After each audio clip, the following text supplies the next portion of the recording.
What up, everyone? It's your favorite Brooklyn boy, Anthony Carano, coming to you live with Cafe Meets Coaches. This will be a podcast centered around physical education for the masses.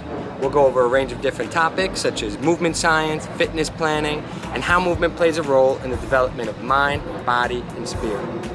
My goal is to bridge the gap between academia and practice, helping friends, colleagues, and future professionals with the motivation to move and the knowledge to do so efficiently. Like the title suggests, some of the episodes will be recorded in person at a cafe. They might be at a fitness center, they might be on Zoom. If it's in person, you might hear some background noise in the podcast. Without further ado, let's get into the episode.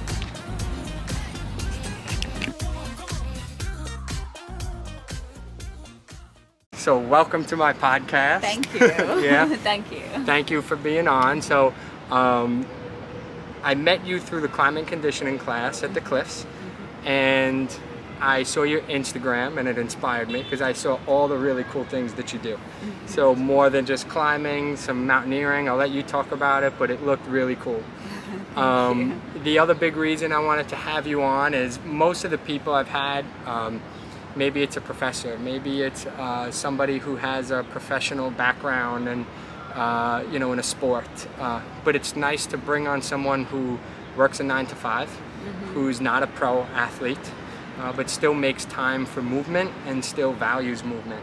So when I saw your page, I thought you would be a great person to bring on.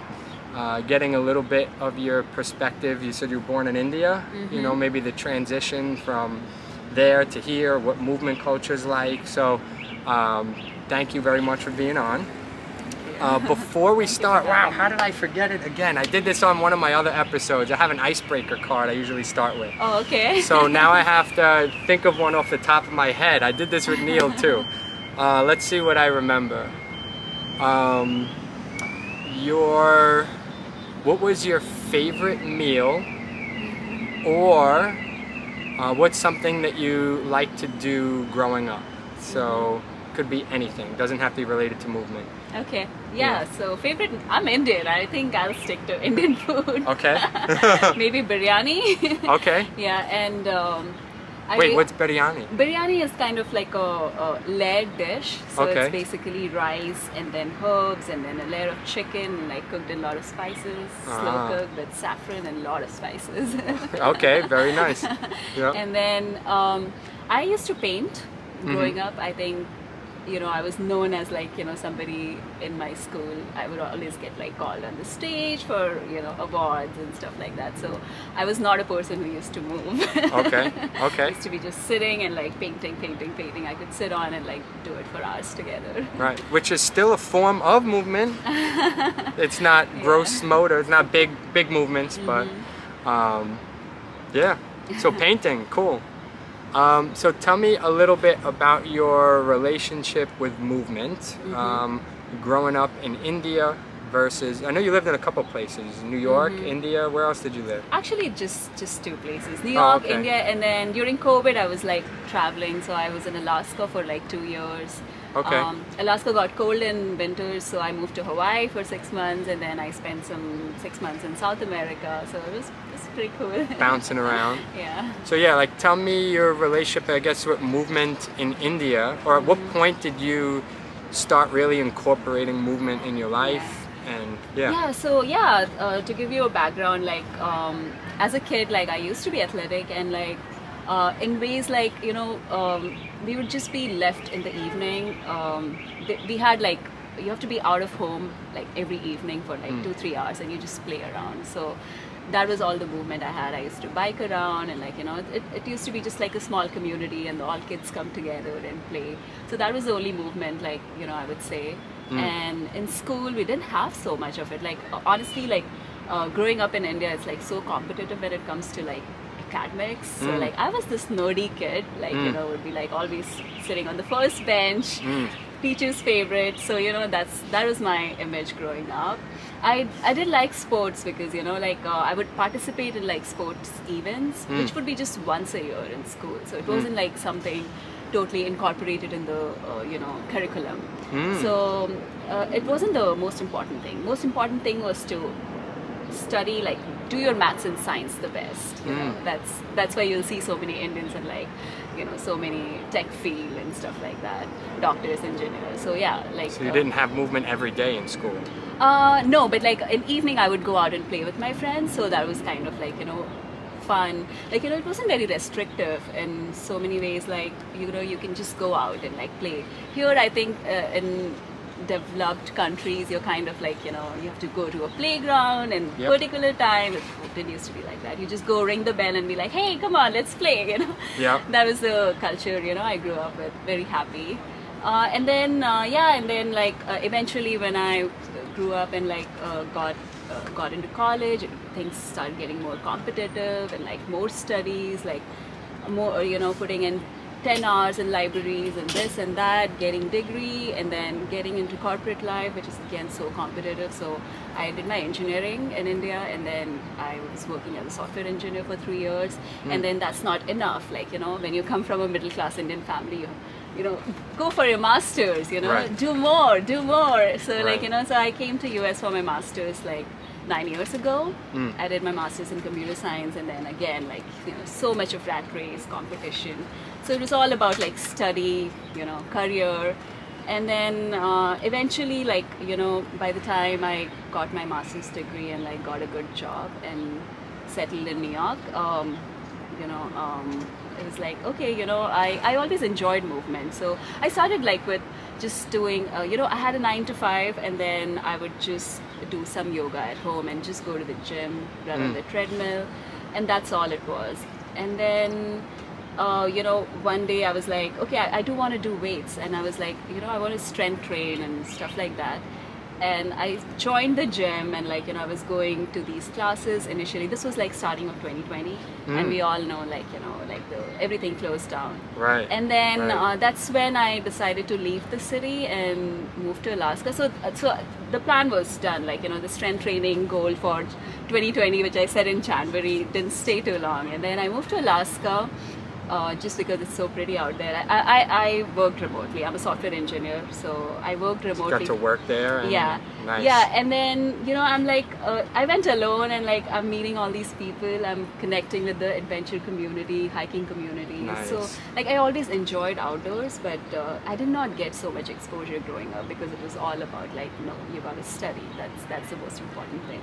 And so like, you know, and then I started like going for hikes, and then I realized I am not doing good. Like, these people are very strong. Like, I would hike with a 70-year-old dude and like women, and they would be faster than me. And then, you know, and then I would go for hikes, like, so I was working in EST time zone, so like, you know, by 2 p.m. there, I would be free, and like, it's like midnight sunshine, like in summer, right? Like in Alaska, the sun doesn't set in the summer, so I would be out hiking. Wow. And then the next day I would be like, oh my god, my knees hurt, like, you know, what's going on? Right. And then I started like talking to PD, and I'm like, can you fix my knees hurt? And then she goes like, you know, you need to strengthen your muscles. I'm like, really? Like, I was so unaware of my you know, body and you know, physiology and like, you know, everything, anatomy.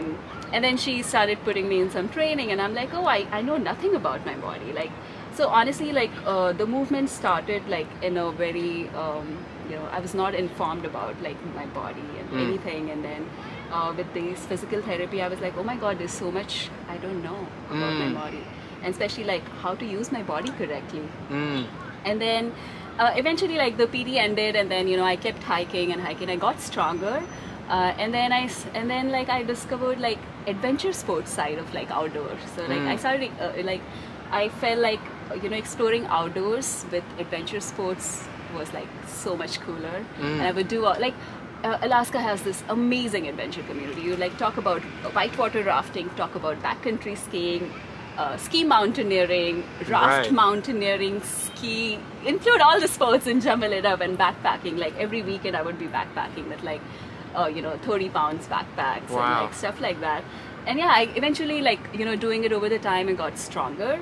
But like but I also started getting into skiing, and like I had injuries and stuff like that, and then eventually backpacking for so long without being that strong. And the injuries were from movement? Just curious, or something else? It's like I fell while skiing and like twisted my knee, and then there was this hamstring tear and like stuff like that, and then I kept pushing myself through everything, and then I started having back pain because of like heavy backpacks, and like my posture wasn't correct, and I was just not aware of it. So like all of this, like I kept pushing myself through the adventure, and then eventually, like after like 2.5 years, to 3 years, I was back to New York, and like New York really has really good physical therapy and like all stuff like that, which I didn't have access in Alaska. Honestly, I did go for PD, but like it was nothing compared to what you can get here. Right. So yeah, and then I started my PD, and then they started teaching me things, and I'm like, oh, I know nothing. And then I started reading up myself, like I'm an engineer, so I'm always curious, like how things, and then it's just amazing, like there's so many different kind of trainings you can go through, and like there's so much I could like and then I got to know like my SI joint has some like issues, and then I'm going through hamstring rehab. I also had like a broken finger through like canyoneering, and like stuff like that, and like I'm just trying like. So my motivation to movement was like exploring the outdoors, getting injured, coming back to like, back to the ground, and then trying to strengthen so that when I get back to outdoors again, I'll go back so stronger. So that is the motivation. So like So when you decided to start embarking on adventures, like what inspired that? Was it one day you were just like, I had enough of being indoors and need to get out? Was there a friend who introduced you? Like what got you outdoors? Okay, so there are a couple of factors. I've thought about it, like what really makes me go outdoors. I love nature, like it's just it's so meditative, and I think being in the city, we miss that element a lot, and like you would see so much anxiety in people around. And yeah, like so, like I think is it the same in India? Sorry to cut you off. Like similar, like not much nature around. Like actually, so here's the thing. Like it's very different. I do want to bring that up. Like in developing countries, adventure sports are not a thing. Like I would say like it's more of a developed country thing. Like even though there is Himalayas, I've never been to Himalayas, and I love mountain. I've been to Peruvian Andes, and I've climbed my 19,000 feet peaks and technical stuff, but like I still haven't explored India. It's just sad, like I do want to go back and explore more, but yeah, like in India also, like because it's so competitive, there's so many people, like to get into a good college and school, it's like you have to be like top notch, and like you have to push through. There's just no time for exploring anything else. Right. But then in India, like there's something different from like Western world is the concept of society. So you always have your back, like you have your community, you have your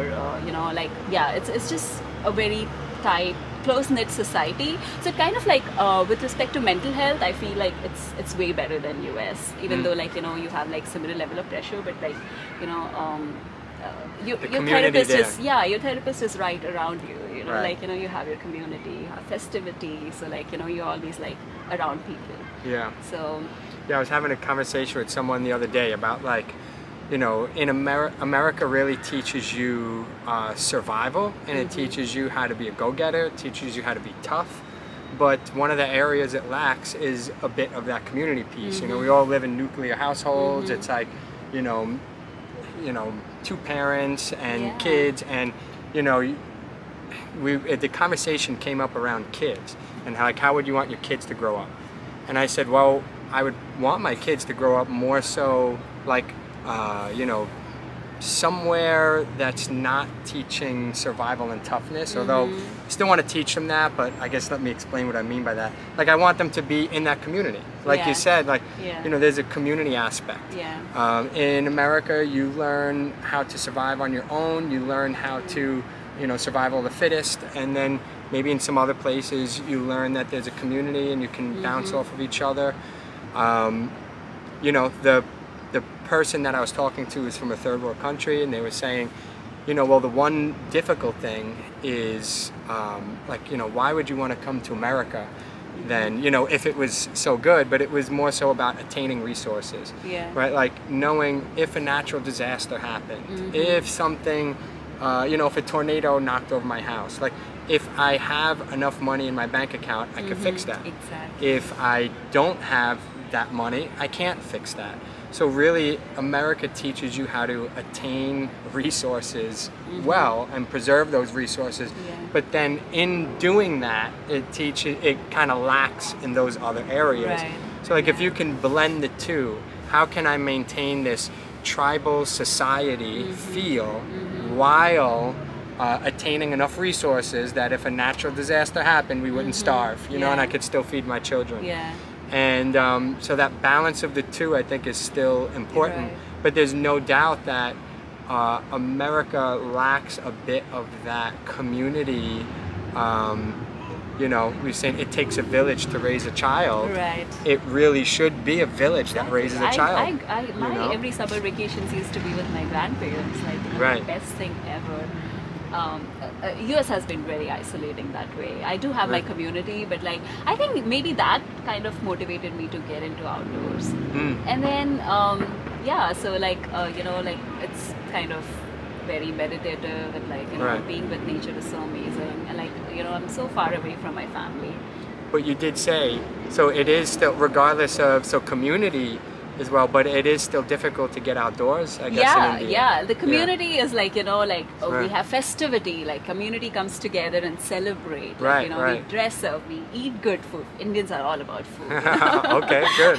Food and like, you know, a lot of festivity, and you know, we meet like every day, like, you know, if my mom is cooking something nice, she cooks extra so that she gives it to the neighbor, and like you don't have to like, you know, book an appointment to meet your neighbor. Like, you know, in New York City, when I moved to New York City, like I was telling my friends, oh, I'm friends with my neighbors. They're like, you don't do that thing in New York City. I'm like, oh, okay. So yeah, like, you know, you just go ring the bell and be like, hey, you know what, I cooked this, and like it's just like, so like, you know, you have people walking on the street and you just call them home and like make chai for them, you know. It's just like so amazing, you know.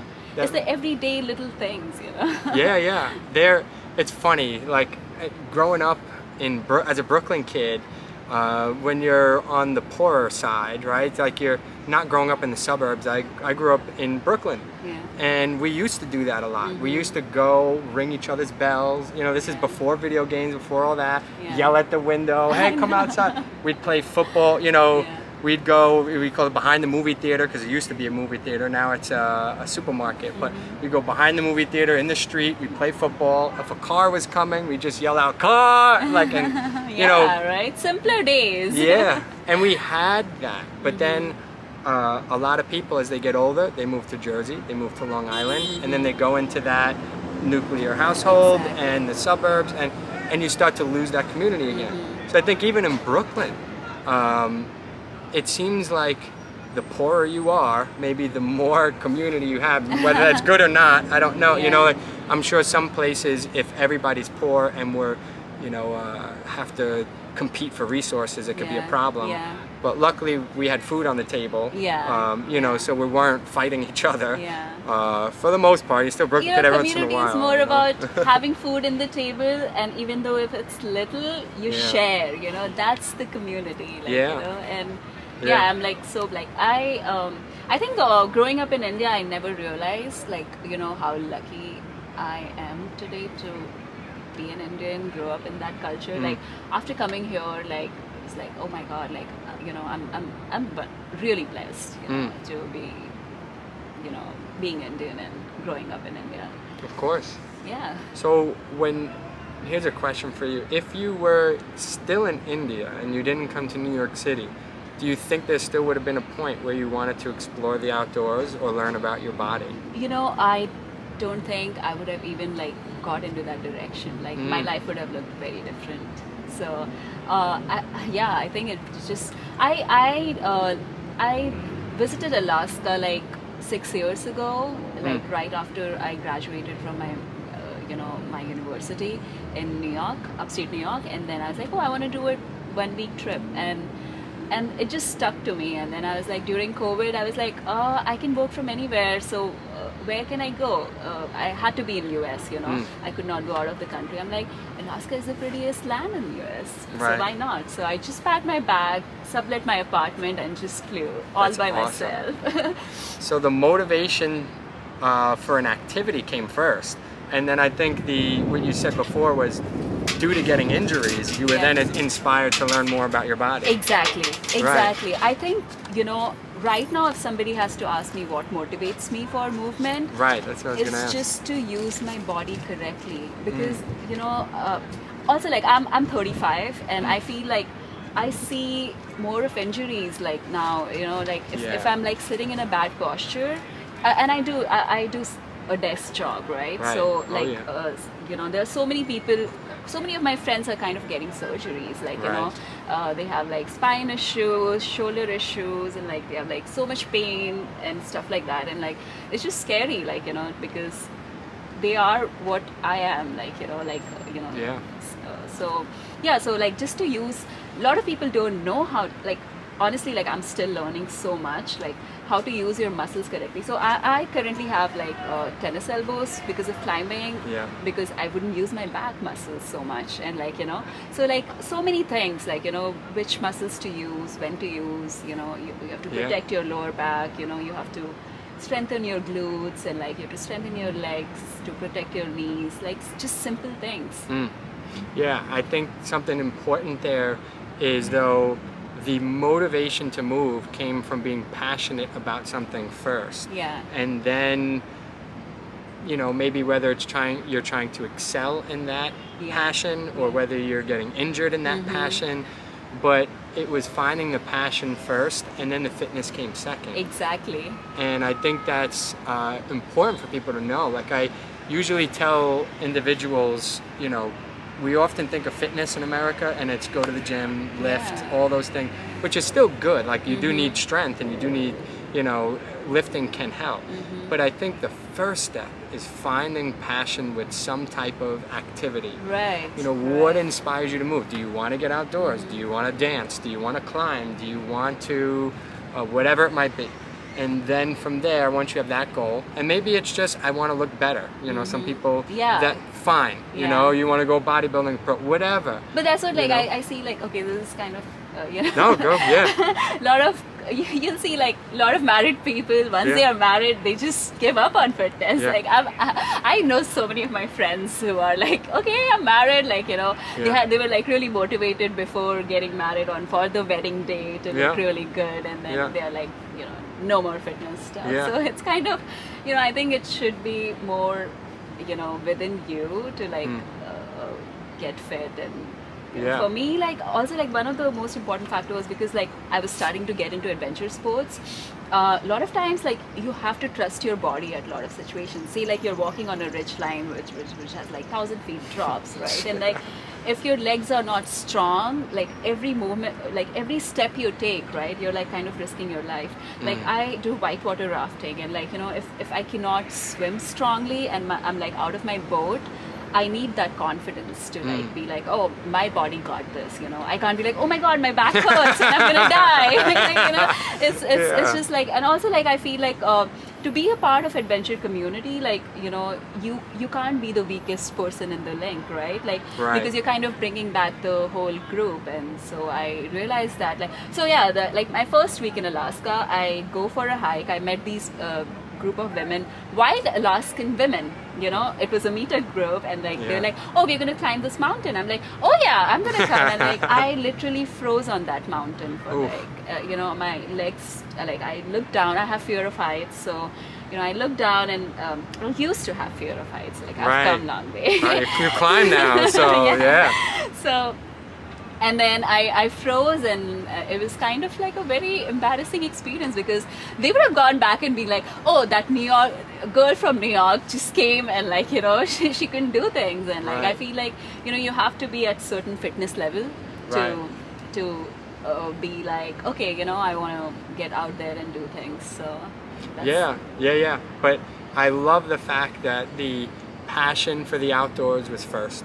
And then the fitness was second. Because, and even like you said, most people will you know, they have kids. If you're, you know, I had another gentleman on the podcast, but he said a lot of fitness for some people, especially in America, has to do with reproductive success. Oh, meaning yeah. like you're trying to look good, right? So you have a better chance at having offspring, you know, that's just like, is what it is. But and then once you have kids, or once you reach an age where you can't reproduce anymore, you're kind of like, oh, exactly. forget going and to the gym. I think that's when you need more, because you know, like just reading from things, like I think women lose muscle mass so much faster as they grow old. The bone density is so important. You know, I like at the age, like for me the most inspiring thing was like I met like these people in outdoor community who were like cancer survivors, and they would run ultra marathons like 300 miles in like winter, and like, and then like, you know, it was just so inspiring because I haven't seen that back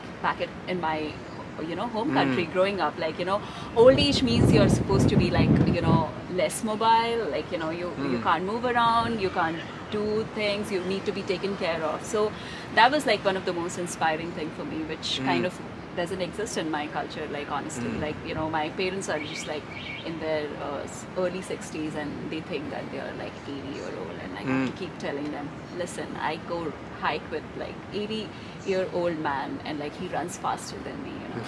Right. You know, so it's just it's something to consider. And you know, you mentioned a couple of things, but one I want to mention too is brain health. So when you're, especially in dynamic activity, I have a whole post on this, and I always try to reiterate it. You know, if you're thinking in the gym, it's very linear. So like running on a treadmill, I'm just doing the same thing on repeat. But dynamic is I have to react to my environment. When you're in the great outdoors, when you're rafting, especially any of these things where you have to react to an environment, it's going to be super healthy for your brain. Exactly. So when you're talking about aging and things like Alzheimer's, or you know, anything, just trying to maintain memory, mood, anxiety, depression, all of these things, you know, dynamic activity is going to preserve that for much longer. And when you're not using it, you know, it's going to deteriorate pretty fast. Right. And so it's about your body, it's about your muscles, it's about your bones, but it's also about your brain. And they go hand in hand together. So yeah, that's awesome. So in New York City, what are some ways that you, because New York City is not easy to get outdoors, what are some ways that you get outdoors here in New York City? It's been really challenging. So like after I got back from my whole 3 years of like being nomad and doing all my outdoor adventures, I got back, and you know, I have more friends outside of New York now, like in Hawaii, Alaska, Patagonia, you know, and so like, and then I was like, oh my god, like, you know, I'm so much into outdoors now, I need my people, and it's kind of really hard to even find that community here. But then since I was in Whitewater, I kind of like it's amazing like what social media can do good to you. Like people always talk about negatives of social media. I travel alone a lot, and like I do all these adventure sports which you cannot do alone. So like I got to know about the community up here. There's like so many like there's so much whitewater you know, rivers which people float, like a lot of river kayakers, very skilled, and then they have like community and like you know, groups where they kind of post events, they train people.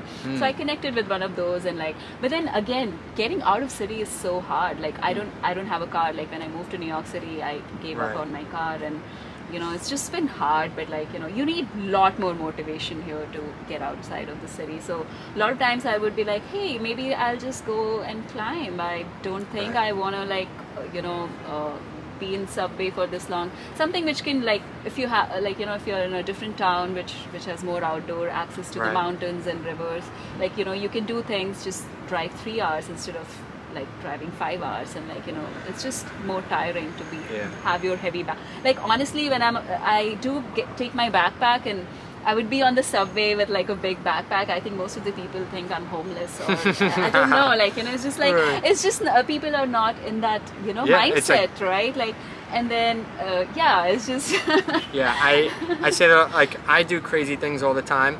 I would have like this thing that wraps around my neck and holds my phone out in front, and I have my headset on so I can walk and be in a Zoom meeting. Where during COVID, I was like, I can't. I need to move. I know the Yeah. value of it. And so I would be in the meeting and I would see everyone and I would be, my friend saw me, he was like, oh my God, I gotta video this guy. And he's like, video. And he's like, are you kidding me? He's like, this is so ridiculous. Yeah. But I was like, yeah, but I'm outside, I'm walking, you know, I'm walking, I'm talking. But people are just not used to it, to your point. Yeah, like You I know? would have my life vest hung on the back of my backpack, and then I'll have like paddles and like Right. stuff like that. And, Right. like, you know, People I'd think be you're told- crazy. Yeah. But you know what? You have to own it because I own it. Yeah. I have like the whole outdoor exposure has changed me so much. Like I own it. Like, you Good. know, like, you know, this thing has changed my life. No Right. one's gonna give me that look and take it away from me. Yeah, yeah, I love it. Same thing. Like I'll be, I don't know, sitting on the floor in a stretch on my laptop. People think I'm crazy. Even something so simple. It's like Yeah. amazing how we're so used to being Yeah. unhealthy, and that's a norm. Yeah, You like know? just talking about like sitting at desk and stretching. Like I honestly like sometimes just go like, oh, I need like a back stretch and Yeah. on my desk, and I do it. I just raise my desk and like, you know, stretch, and I just look around and, you know, I be like, why aren't people doing it? Why isn't it a norm? Like, you know, Right. everybody should be doing it. Like, Right. you know, especially with the desk job, like, you know, everybody have like really tight hip flexors and like, you know, why can't we just kneel and work for a bit, you know, and Yeah. like just stretch? It's just so good for you. Oh yeah. Yeah, but like it's just not the norm, right, in the professional world. So. Yeah. I think it's slowly going to change. I mentioned on one of my other podcasts, I think a place like a climbing gym is a great way of the future for like a workspace. So think you could sit out here on the rooftop, you can, I don't know, work for 30 minutes or so. You go in, you could do a Yeah. climb, you Yeah. could come back out, work on a Yeah. computer a little. I think merging activity spaces with workspaces will be part of the future. I mean, and it makes you become a so much norm. more productive. Like, Yeah. I was really productive when I was like moving more and like, you know, Right. yeah. Right. And then when it comes to, I mentioned the point about New York City and being in the outdoors in New York City. So a couple of things that has helped me, because I've been able to get outside a little. Luckily, I do have a car, so I can drive. You know, Bear Mountain, for example, is, you know, like an hour away. And I think, you know, most people, wherever they live, they'll travel like a half hour or an hour to get to the cool spot anyway. You know, like if you have a Yeah. car in New York City, there's some cool things you can do. Yeah, But definitely. even without having the car, kayaking has been a big thing for me. I always felt like if you want to be outdoors in New York City, the water is sometimes some of the best place, or in the ocean, the river, and there's some gray area because people think of the cleanliness of the Yeah. water, how clean is it, and things like that. But when you're on a kayak, you're not going in the water. Right. And there's ways that, you know, there are some, you know, we do go to the beach, and, you know, everybody has different, I guess, tolerances for things, Yeah, like yeah. if they want to be in it or not. I don't mind. I grew up going to Coney Island all I the know, time. like I feel you like a know? lot of people don't like doing that too, right? So I was on East River and I Yeah. did like a 10-mile pack rafting with like a group, you know. Because I was so, when I moved back from Alaska, I was so desperate to find my outdoor people, so I was connecting to groups, and there was this pack rafting group which does like a city tour, you know. So Yeah. I did that. But yeah, like I mean, you can do a lot of outdoor stuff even in the city. Like I think the closest climbing is like 1 hour away, outdoor climbing. Yeah. I'm forgetting the name, but The yeah, Gunks. Gunks is like 2 hours. Oh, two one. and a- There's one closer than the Gunks? Yeah, there's one closer than Gunks actually. I'll have to yeah. pick your brain. Yeah. We'll have to put it in the comments later. It isn't Yeah. as like, you know, pretty, and maybe there aren't so many routes, but it's closer. So you Yeah. know. And like Yeah. just you can actually go to Central Park in Boulder. Yeah, you can. Yeah. First time I was impressed, you know, one of my friends took me, and, you know, it's not the Gunks, right? Like you're not, but for me, I'm like, I'm Yeah. sitting outside, I'm hanging I out with know, friends, I'm yeah. climbing a rock, like I'm having a Exactly, blast. yeah. And then I Getting get the to go sun, eat, yeah, you know, I know. right, in an awesome restaurant, getting the sun, like you Yeah. said. Yeah, there's boulders all over the city. There's a couple of spots in Central yeah, Park. yeah.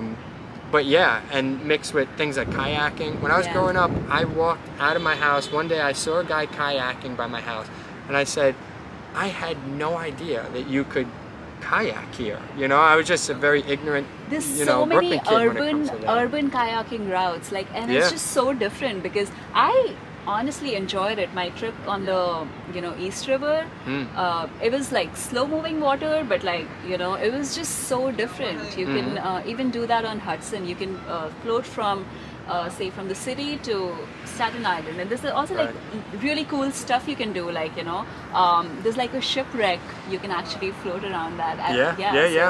It's amazing, like so I did find my community because I really wanted to. And then I think climbing really helped. So coming when I came back to city January, like just 6 months ago, and then I was like, what do I do? I have to be active, and that's when I got into like strength. I started doing your classes, and then started trying to get better at climbing so that I can scale bigger walls and outdoors, and be more confident for whomever I climb with later.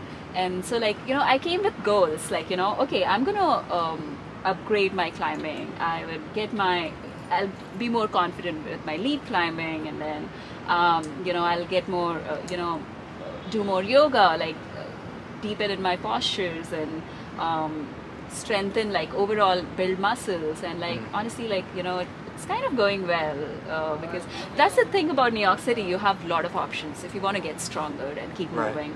Yeah. So I think that's another big piece too. Sometimes having a goal that you're striving for. So let's say you're preparing for a big adventure trip. Like you said, like you can practice your climbing here, and that might keep you motivated in your weekly routine, and then you go on this big trip at the end of the year, whatever it is. But having those things that you're training for are very motivating too. It's very motivating, and like I feel honestly, like I kind of found a one-on-one relationship with like how I felt doing really strenuous stuff outdoors versus here. Like, and then it's all about how, like yoga is hard too, like it's so meditative, and I also do like self-myofascial release classes. They have it here, and it's very meditative, and like it almost feels like being in mountains sometimes, so you got to like at the end of it, like it's all about how being within your body and how you feel within your body, regulating your nervous system, and it's a lot easier when you're in a pretty place, but like it kind of like but I feel like you will eventually get to a place where you're surrounded by like anxious people and crowd, and like I think I kind of came back with a lot less anxiety, and like how to like deal with my anxiety. Honestly, like outdoor really helped me with that, like because before COVID, like I used to go to the same workplace, and little things used to make me anxious. So now I know how to regulate my nervous system when I'm getting anxious and stuff like that. Do you think that was through yoga? That was yoga kind of keeps me on track when I'm in the city, but like honestly, I think it was adventure sports which really pushed me to it. It's like, there are bigger things in life you should worry about, like not dying, and, not finishing a silly task at work, So for me, like, I think I kind of started looking at the bigger picture, and like, meeting all these people, like especially people who have been like through really difficult times and still going out and doing outdoorsy things and stuff like that. So I think like it gave me a perspective where what's really important in life, So what kind of 70-year-old do you think you will be? Do you think you'll be the one? Will you ever give up movement? Do you think it's a part of your life forever? It's I can give up my job but not movement. Wow. And is that because of how it makes you feel? It's just I mean, the most important thing, you know how your car works. Like, I was talking to my dad yesterday, and like, I'm like, you know how your car works, but you don't know how your joints work? Like, how is this? Like, this. I love that. Yeah. It's like the body you walk around in every day. And then actually, like, so like my dad's generation, my family, and even like my cousins, like, they aren't very healthy, and like, I feel like, I got to like start more. So I'm gonna like do my yoga teachers training end of this year, and I'm like, now everybody should listen to me. Make sure you're like doing your mobility training, and like we gotta like I'm gonna take things in my hands. So yeah, I feel like charity begins at home. So I love that. Yeah. So you'll be an official yoga teacher? Yeah, I don't know if I'll be like teaching, but like I do want to get. So I've been doing yoga for a really long time, and I feel like yoga in West is more prominent than actually it's in India. Kind of weird, right? Like yoga came from India, but like it's picking up now, but not at that level. Like you'll find way more, places to learn yoga in US compared to India, and like you wouldn't believe like the most of the yoga teachers training, like not a lot of Indians go there. Like I was looking at the like old like alumni of like all these like ashrams and stuff, like it's all people from West, so it was like I felt like I can teach yoga. Right, represent.